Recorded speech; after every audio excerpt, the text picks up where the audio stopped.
Hello guys, nandito na naman ako at syempre good morning diyan at dito anong oras mag-aalas 5 na.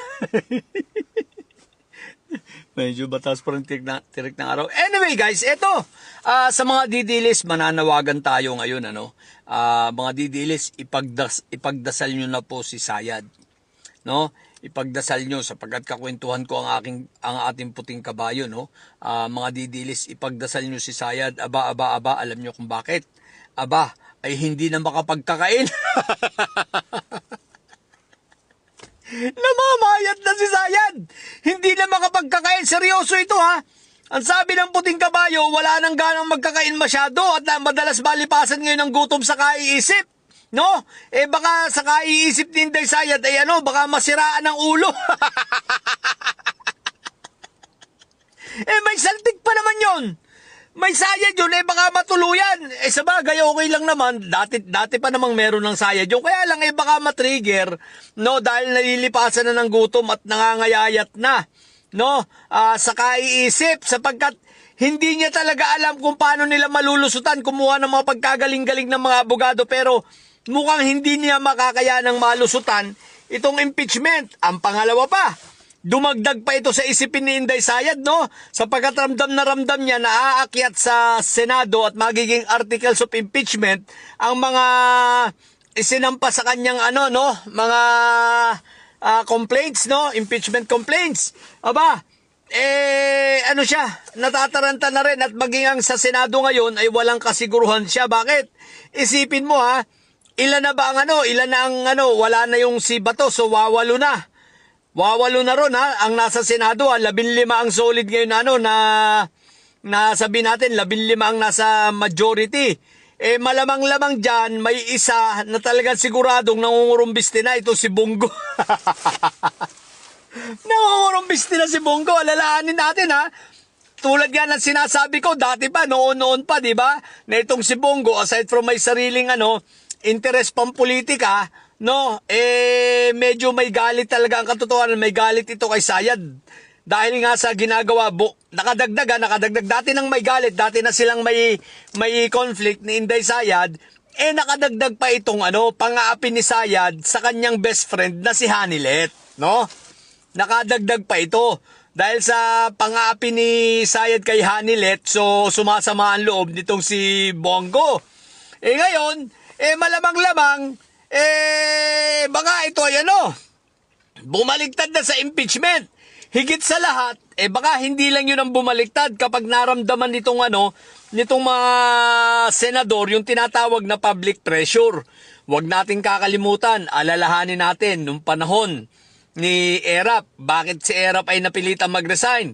Dahil sa public pressure, dahil sa pag-walk out ng ilang senador noon nang ayaw buksan ang Jose Velarde. Ano ba yon? Yung Jose Velarde, di ba? Yung envelope? Di ba? Na nang buksan wala naman naman.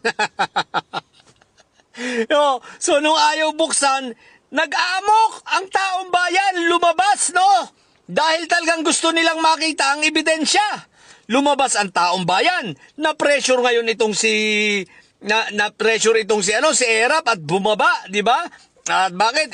Iniwan na nga siya ni Angelo Rillas nung panahong yun. Si Senator Ping, iniwan na rin siya. Si Senator Ping ng PNP chief, tanda ko iniwan na siya at bumaba dahil sa pressure, no? Public pressure na nanggagaling sa taong bayan. At ito ay hindi imposibleng mangyari ngayon. Sapagkat ang gusto ng taong bayan ay makita ang lahat ng ebidensya. Makita kung saan nilustay ni Inday Sayad, Inday Lustay, ang 125 million bukod sa 612.5 million pa nung siya ay nasa DepEd. Saan niya ito pinagdadala? No, gusto ng taong bayan na patunayan ni Sayad na hindi totoo ang affidavit ni Ramil Madriaga na nilustay ni Inday Sayad ng walang kapararakan itong mga pera ng confidential funds bukod sa meron siyang tinatanggap sa Pogo. At gusto rin ng taong bayan na makita ang mga bank accounts nitong si Inday Lustay para malaman natin kung totoo ba ang sinasabi ni Sentry, totoo ba ang sinasabi ni Ramil Madriaga, totoo ba na itong si Inday Sayad ay may mga perang nanggagaling sa kay Samuel Uy. So gustong makita ng taong bayan yan.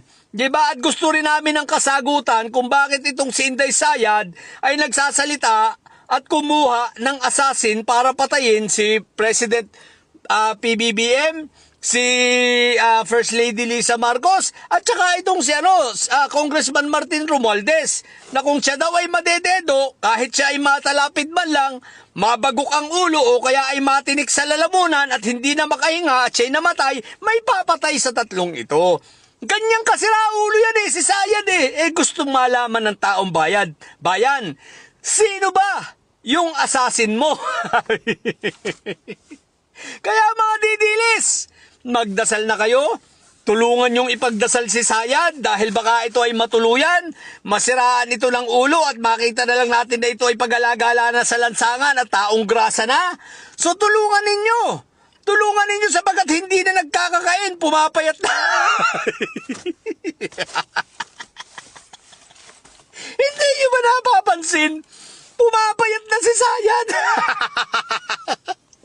Hindi yan nagda-diet partida Hindi nagda-diet. Talagang sa sobrang stress na. Sapagat hindi na niya alam ang gagawin. Ang sa akin naman, Sayad, meron kang 16 na magagaling na abogado. Anong ikinakaba mo? Diba? Sa bagay, tama lang naman kabahan ka nga pala dahil totoo naman lahat ng bintang sa'yo. Talagang may pruweba, mabigat na pruweba yon, no? Ang problema mo ngayon, hindi mo na kinaya. Hindi na magkakaari ngayon na harangin pa ito ng Supreme Court. Lalong hindi nagkaari ang plano ninyong pangaharang sa Senado. Hindi nagkaari ang inyong mga plano. Paano ba ka naman? Puro bobo yung natira sa mga kaalyado mo. Bobo yung mga tagapagtanggol mo sa Senado. Sino? Si Mr. 10K? Bobo yun. Si Dagaut Robin? Bobo rin yun. Lalo na si Mangga, isa pang bobo yun. Tsaka itong si Marco Betay. Naku po, Rudy! Bobo rin yun. Kaya si Inday Sayad ay nangangayayat na. Okay? So yun lang mga didilis. Ako ay nagmamalasakit lang kay Inday Sayad Ipagdasal ninyo, tsaka lakasan ninyo ang dalangin ninyo at dasal ninyo. Pag nagdadasal kayo, huwag pa mali-mali. Kailangan ay tama. Kagaya nung dasal nyong bong mamatay ka na, bong mamatay ka na. Ayun, namatay si Bong Duterte. Ang tanga nyo kasing manalangin Ang tanga. Galingan ninyo, wag yung puro sablay kayo. Mananalangin lang kayo, tatanga-tanga pa kayo. Yun, ang namatay, imbis na si Bongbong Marcos ang namatay si Bong Duterte. Ang panangalangin nyo ba naman Bong mamatay ka na? Bong mamatay ka na. Di akala to ni Satanas si Bong Duterte ang pinapanalangin ninyo. Ayun, namatay, nadedo, di ba? Kaya huwag kayo tatanga-tanga. So, yun lang. Yan sinabihan ko na kayo ipanalangin nyo si Sayad sa mga bobong didilis dyan at may Sayad, ang tatay nyo ay karton. Manatili kayong may Sayad sapagat ang may Sayad ay laging high blood. Bye!